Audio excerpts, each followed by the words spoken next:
नमस्कार दोस्तों, एक बार फिर से बहुत बहुत स्वागत है हमारे YouTube चैनल में। दोस्तों, आज के इस वीडियो में हम चर्चा करेंगे बायोलॉजी का एक बहुत ही महत्वपूर्ण टॉपिक है वर्गीकी, उसके बारे में।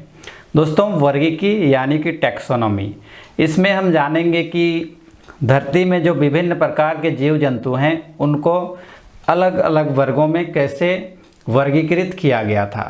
तो चलिए शुरू करते हैं आज का वीडियो। दोस्तों, मेन टॉपिक में आने से पहले बायोलॉजी के बारे में कुछ बेसिक जानकारी हासिल कर लेते हैं। जैसे कि बायोलॉजी जो वर्ड है उसकी उत्पत्ति कैसे हुई थी। तो बायोलॉजी शब्द बायोस और लोगोस दो लैटिन शब्द हैं, इनके मिलने से बना था। BIOS plus लोगस। बायोस का मतलब होता है जीवन और लोगोस का मतलब होता है अध्ययन, यानी कि स्टडी ऑफ लाइफ्स, यानी कि जीवन का अध्ययन को ही बायोलॉजी कहा जाता है। बायोलॉजी शब्द का प्रयोग सर्वप्रथम लेमार्क ट्रेविरेनस नामक एक वैज्ञानिक ने किया था। लेमार्क ट्रेविरेनस जो फ्रांस के एक वैज्ञानिक थे, इन्होंने बायोलॉजी शब्द का सर्वप्रथम प्रयोग किया था। इसके बाद हम टॉपिक में आते हैं वर्गीकी यानी कि taxonomy, classification of living organism. तो इसकी शुरुआत कैसे हुई थी जीवों को अलग अलग वर्गों में बांटने की, इसके इतिहास में जाके देखते हैं। तो सर्वप्रथम थियोफ्रेटस ने 500 प्रकार के पौधों का वर्णन अपनी पुस्तक हिस्टोरिका प्लांटेरम ने किया। दोस्तों, थियोफ्रेटस एक वैद्य थे उस जमाने के, और इन्होंने अलग अलग प्रकार के 500 पौधों का वर्णन अपनी हिस्टोरिका प्लांटेरम नामक पुस्तक में किया था, और उनका गुण और उनकी क्या क्या विशेषताएं हैं, इन सारी चीज़ों का वर्णन इस पुस्तक में किया था। इसलिए इन्हें वनस्पति शास्त्र का जनक यानी कि फादर ऑफ बॉटनी भी कहा जाता है। थियोफ्रेटस को क्या कहा जाता है? फादर ऑफ बॉटनी, इसको याद रखिएगा। उसके बाद नेक्स्ट देखते हैं, अरस्तु ने अपनी पुस्तक हिस्टोरिका एनिमिलियम इनकी एक पुस्तक थी। इन्होंने 500 जंतुओं का वर्णन किया, 500 अलग अलग प्रकार के जंतुओं का उसमें नाम लिखा, और उनकी क्या विशेषताएं हैं, इन सारी चीज़ों पर इन्होंने चर्चा किया। इन्हें जीव विज्ञान और जंतु विज्ञान का जनक कहा जाता है। अरस्तु को फादर ऑफ बायोलॉजी भी कहा जाता है और फादर ऑफ जूलॉजी भी कहा जाता है, तो इसको याद रखिएगा। इसके बाद नेक्स्ट देखते हैं वर्गीकरण कैसे आगे आगे होते गया, इसके बारे में जानते हैं। दोस्तों, इसके बाद 17वीं शताब्दी में एक वैज्ञानिक थे कैरोलस लिनियस। इन्होंने क्या किया, दुनिया में जितने भी जीव जंतु हैं उनको दो वर्गों में बांट दिया, एक को पौधों में और दूसरे को जंतुओं में। तो इसको द्विजात सिद्धांत कहा जाता है। कैरोलस लिनियस का इस प्रकार की बांटने की क्रिया को द्विजात सिद्धांत या टू किंगडम थ्योरी कहा जाता है। कैरोलस लिनियस ने अपनी पुस्तक सिस्टेमा नेचुरे, इसको भी याद रखिएगा। कैरोलस लिनियस की कौन सी पुस्तक थी? सिस्टेमा नेचुरे में जीवों को दो वर्गों में वर्गीकृत किया। पहला तो है वनस्पति जगत, प्लांट किंगडम, और दूसरा जंतु जगत, एनिमल किंगडम। कैरोलस लिनियस को वर्गीकी का पिता कहा जाता है। ये काफ़ी इंपॉर्टेंट है, इसको जरूर याद रखिएगा। वर्गीकी का पिता यानी कि फादर ऑफ टैक्सोनॉमी किन्हें कहा जाता है? कैरोलस लिनियस को, क्योंकि कैरोलस लिनियस ने ही सर्वप्रथम एक सिस्टमेटिक वे में और उसका कारण सहित इन्होंने बताया कि इसको क्यों प्लांट वनस्पति जगत में रखा जाए और इसको क्यों जंतु जगत में रखा जाए। यानी कि एक पहली बार इन्होंने, पहले ऐसे वैज्ञानिक थे जिन्होंने सिस्टमेटिक वे में प्रयास किया जीव जंतुओं को वर्गीकृत करने का। दोस्तों, कैरोलस लिनियस का जो टू किंगडम मेथड था वो 1969 तक चलता रहा, लेकिन उसमें कई सारी कमियां थी। कमियां ये थी कि एक ही वर्ग के दो अलग अलग जीवों में बहुत सारी भिन्नताएं थी। जैसे मशरूम को यानी कि कवक को प्लांट वर्ग में रखा गया था, पादप वर्ग में रखा गया था, लेकिन पौधों के भोजन बनाने के तरीके और मशरूम के भोजन ग्रहण करने के तरीके में बहुत ज़्यादा फर्क था।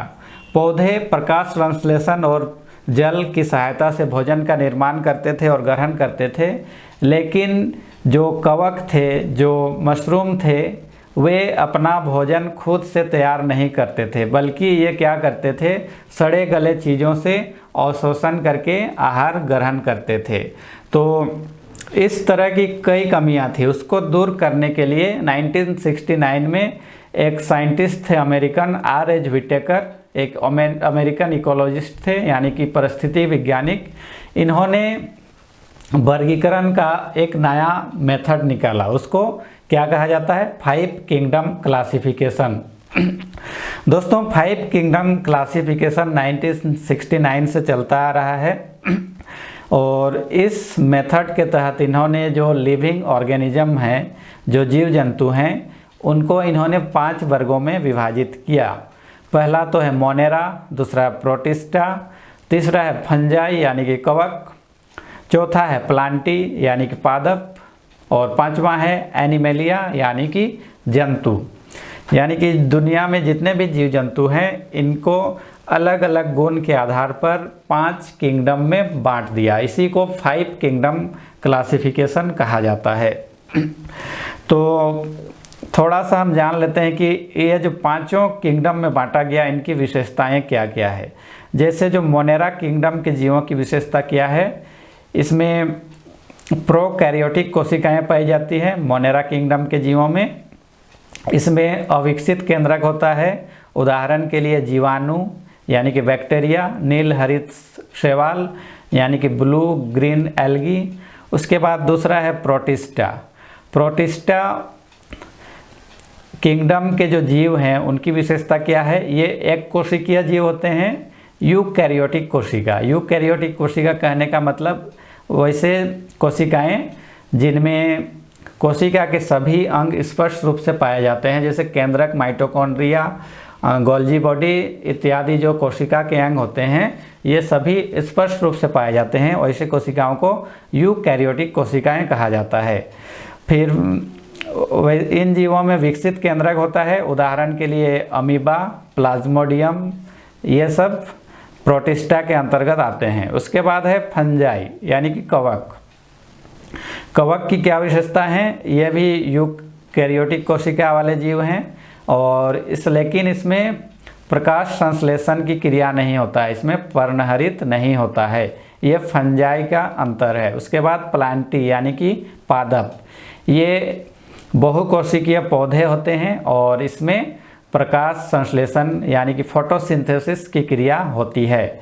उसके बाद एनिमेलिया यानी कि जंतु, ये भी बहुकोशिकीय जीव होते हैं, इसमें कोशिका भित्ति की अनुपस्थिति होती है।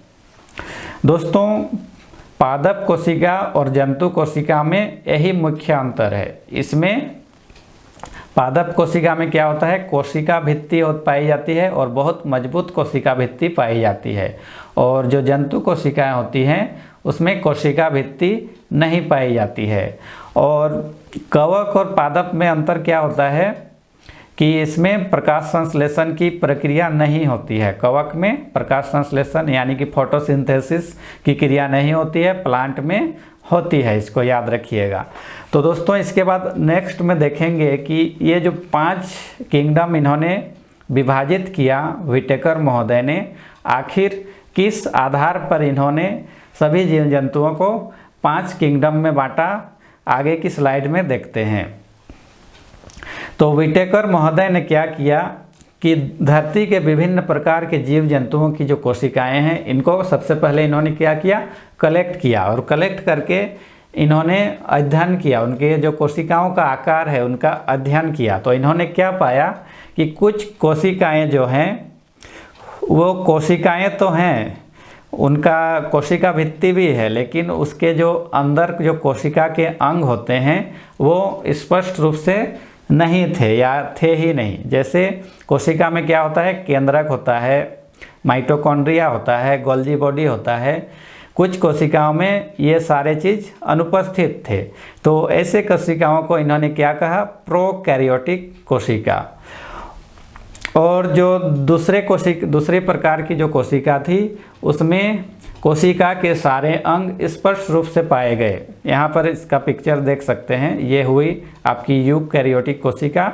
इसमें न्यूक्लियस आपका स्पष्ट रूप से है, क्रोमेटिन मटेरियल स्पष्ट रूप से है, माइटोकॉन्ड्रिया भी पाया जाता है इसमें, गोल्जी बॉडी, ये सारे चीज़ स्पष्ट रूप से बने होते हैं। इनको यूकैरियोटिक कोशिका कहा जाता है।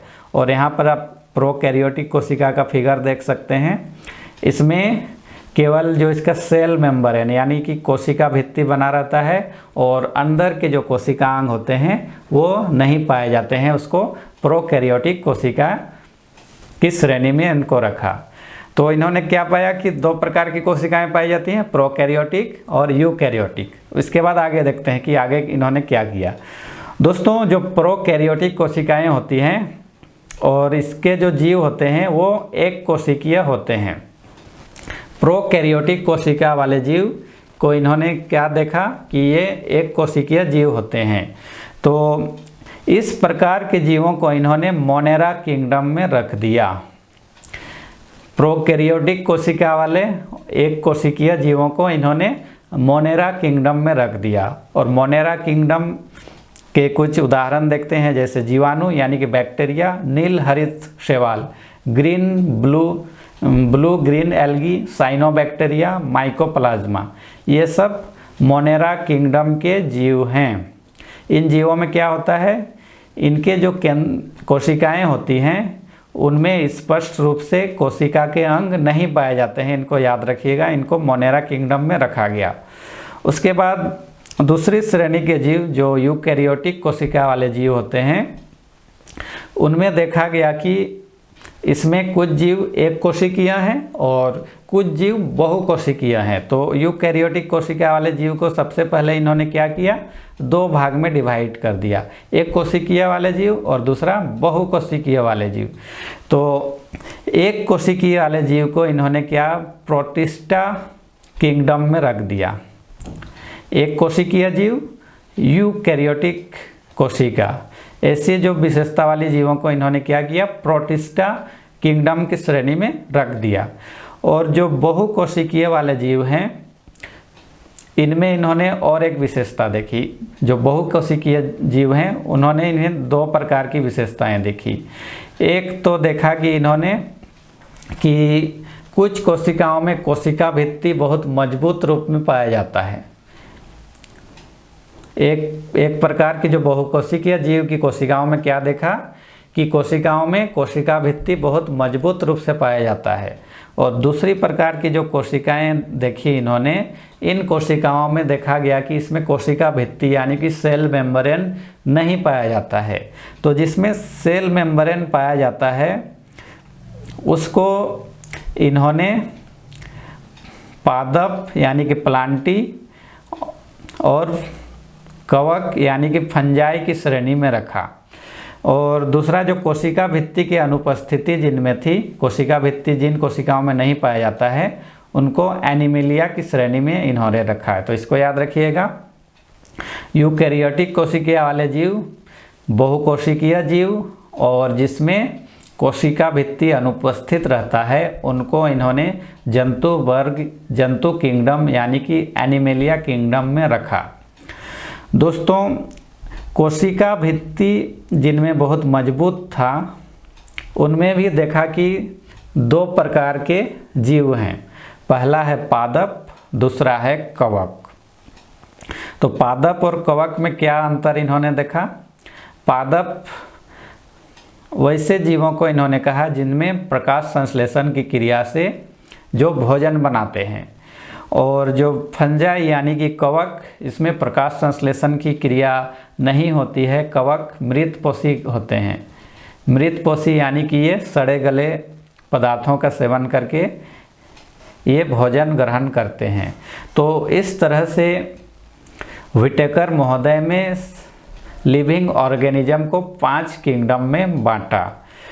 दोस्तों, इसके बाद देखते हैं कि कुछ उदाहरण के साथ कि किंगडम के बाद आगे कौन से वर्ग में बांटा गया। दोस्तों विटेकर महोदय ने क्या किया कि सर्वप्रथम सभी जीवों को किंगडम यानी कि जगत में बांटा। तो 5 जगत कौन कौन से? मोनेरा थे, प्रोटिस्टा थे, उसके बाद क्या थे? Fungi, Plantae, animalia. इन 5 वर्गों में बांटा। तो यहाँ एक उदाहरण द्वारा इसको समझने की कोशिश करते हैं। जैसे इसमें से हम एक किंगडम को लेते हैं, एनिमेलिया। दोस्तों एनिमेलिया में बहुत सारे जीव जंतु आते हैं, जैसे मनुष्य से लेकर बंदर, लोमड़ी, सियार, बिल्ली से लेकर जितने भी जंतु हैं वो एनिमेलिया वर्ग में आते हैं। तो उनमें से एक मनुष्य भी है। तो सबसे पहले किंगडम में बांटा गया एनिमेलिया। उसके बाद संघ में कैसे बांटा गया? जानवरों को देखा गया कि जो एनिमेलिया थे इनमें कुछ जो जंतु थे उनमें रीढ़ की हड्डी पाई जाती थी और कुछ जीवों में रीढ़ की हड्डी नहीं पाई जाती थी। तो जो रीढ़ की हड्डी जिन जीवों में पाई जाती है उनको कॉर्डेटा श्रेणी में रखा गया और उसमें मनुष्य आता है। दोस्तों इस स्लाइड में हम मनुष्य का ही उदाहरण को लेकर चलेंगे कि एनिमेलिया, उसके बाद कॉर्डेटा यानी कि मनुष्य की रीढ़ की हड्डी पाई जाती है, इसलिए इसको कॉर्डेटा की श्रेणी में रखा गया। उसके बाद जो कॉर्डेटा वाले जो श्रेणी के जीव थे, जंतु थे, उसमें देखा गया कि कुछ जीवों में डायफ्राम पाया जाता है और कुछ जीवों में डायफ्राम नहीं पाया जाता है। तो जिन जीवों में डायफ्राम पाया जाता है और जिनमें मतलब दूध पैदा होता है उनको मैमालिया श्रेणी में रखा गया। तो मैमालिया श्रेणी का जीव कौन है? मनुष्य। उसके बाद मैमालिया के बाद इसको उपवर्ग में रखा गया। उसके बाद इसको प्राइमेट्स कहा जाता है। उसके बाद फैमिली में होमिनाइड, उसके बाद जीनस यानी कि वंश, उसके बाद स्पेसीज। दोस्तों इसके बाद हम एनिमेलिया जो किंगडम है उसको विस्तार से पढ़ेंगे।